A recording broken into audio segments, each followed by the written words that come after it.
Hello, my name is Becky Boyd, and I'm going to talk to you today about the career I have chosen, and that is speech language pathologist. Some of the other names that I may be known by are SLP, speech teacher, speech therapist, speech pathologist, but it's all the same thing under the occupation speech language pathologist. I am actually employed through Montgomery County Educational Service Center, and they have placed me at Valley View, and I'm going on my 16th year now here in the district. In terms of the education and training that I need, you do need a master's degree. You need a passing score on a national exam. And then after you graduate and receive that passing score, you do a supervised internship, which is usually 1 year, where someone kind of watches you closely to make sure that you're doing things appropriately. And then since college, there is education that needs to continue. You need to get 30 hours every 3 years, additional coursework. I try to do about 10 hours every year to keep it a little more manageable. I do have a national certification, and that's through ASHA, the American Speech Language Hearing Association. I'm also certified in Ohio under the Ohio Board of Speech Language Pathology and Audiology. If you would choose to work in another state, you would need to be certified in that state. And then I also have a professional pupil services license specifically to work in the schools. In a typical day, I do therapy with students. That's mostly how I spend my day. I work with students individually, in small groups. Sometimes I go into the classroom and work with an entire class and teach a language lesson. But all while I'm doing therapy, I'm working on goals that are specific to each student, things that they specifically need to work on. I also collaborate with teachers. I provide teachers with suggestions to help students in the classroom, and the teachers also provide me with suggestions of things that I could work on in therapy. I spend part of my day completing paperwork, attending meetings. We talk about student progress, and then I also assess students. So I give language tests and other tests to see if there's other areas where I can help them. I work in the schools, but SLPs work in many different environments. We actually can serve the entire lifespan. So from newborns all the way through the elderly. So SLPs work in schools, private clinics, hospitals, rehabilitation centers, skilled nursing facilities, home health agencies. So we sometimes go into people's homes to help them, and corporations and businesses. So then I wanted to break down my title a little bit more because there are so many things that an SLP can do. So the speech part of what I do, I work on articulation. This is helping people produce sounds such as R, L, S, fluency. So I help people who stutter, people who may get stuck on their words. And then I work on voice, people who either aren't able to speak at all, or maybe when they do speak, their voice is hoarse, and I can help them and give them some strategies there. The language part of what I do, I work on both spoken language and written language. Receptive language is one of those big areas of language, and that's helping people understand the information of the language that's coming in. And then I also work on expressive language, and that's helping people share their thoughts, ideas, and feelings in a clear way to others. Specifically in terms of language, I work on vocabulary, word finding. Sometimes when we're talking, there's a word we can't think of. I can help people with strategies there. And then I work on grammar, reading, and spelling as well. And then the pathologist part of my title just means that if somebody comes to me and does need help with something, I'm going to kind of try to figure out what is causing their problem to begin with, and then how it affects them in their everyday life.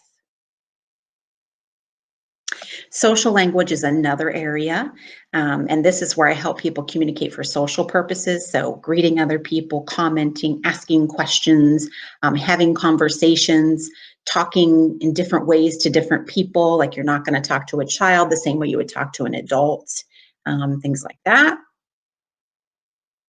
Cognitive communication disorders is another area, and that involves the things here on this slide: organizing your thoughts, paying attention, remembering, planning, organizing, and problem solving.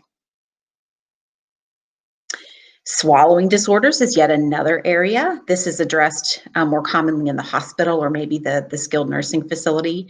So we help people with chewing, making sure that the food goes down the esophagus into their stomach, coordinating those mouth and muscles in their throat, and also breathing appropriately while you're eating. I put a couple x-rays on this slide. This is something you may look at if you work with swallowing disorders. So this is a person who's swallowing a liquid and it's going down their esophagus exactly where it needs to go.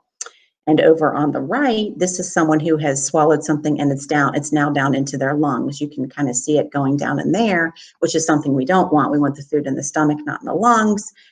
So we can help people with things to do with swallowing.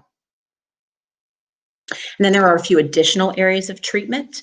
I could also help people who are deaf of hard of hearing develop lip reading and speech.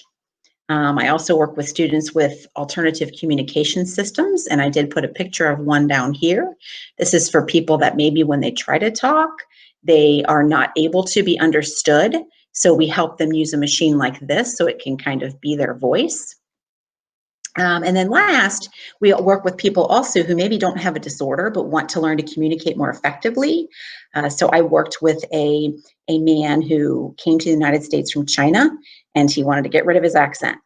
So he wanted to sound more American, as he told me. And so we worked to reduce his accent. I got a long list of things that I like about my job. I really like to work with a variety of students. I like to see their improvement. Hopefully so much so that they don't need my help anymore. I get to work with many teachers in different classrooms. My work schedule is very family friendly. So I work when my own children are in school, and then when they're off, I'm off with them.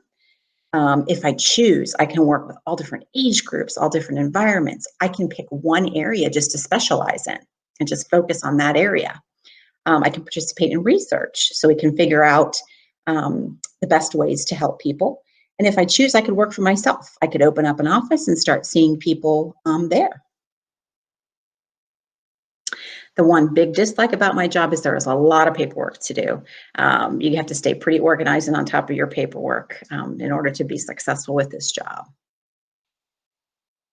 And I have a couple of additional thoughts. Don't be afraid to change careers. Like if you pick one and you're like, oh, this isn't what I thought it was going to be, don't be afraid to change. Also, ask somebody if you can shadow at their job. This is something that I did in high school. I followed somebody around for an entire day, and it kind of gave me a good picture of what the person actually does.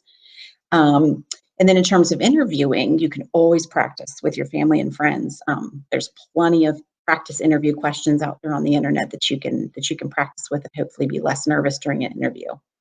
And then in terms of being an SLP, if this is an area that you're interested in, it is a job that is growing, and there's also a shortage. So if you do go to school for this and become certified in this, you're pretty much guaranteed a job when you graduate. And then if you have any questions or need further clarifications, as I just provided a short overview, you can find me at both the junior high and the high school. I work in both buildings. You also can feel free to email me at the Valley View address that you see on your screen. I want to thank you for taking time to listen to my career. It's a career that I love. And again, if you're interested in it, please feel free to reach out, and thanks for listening.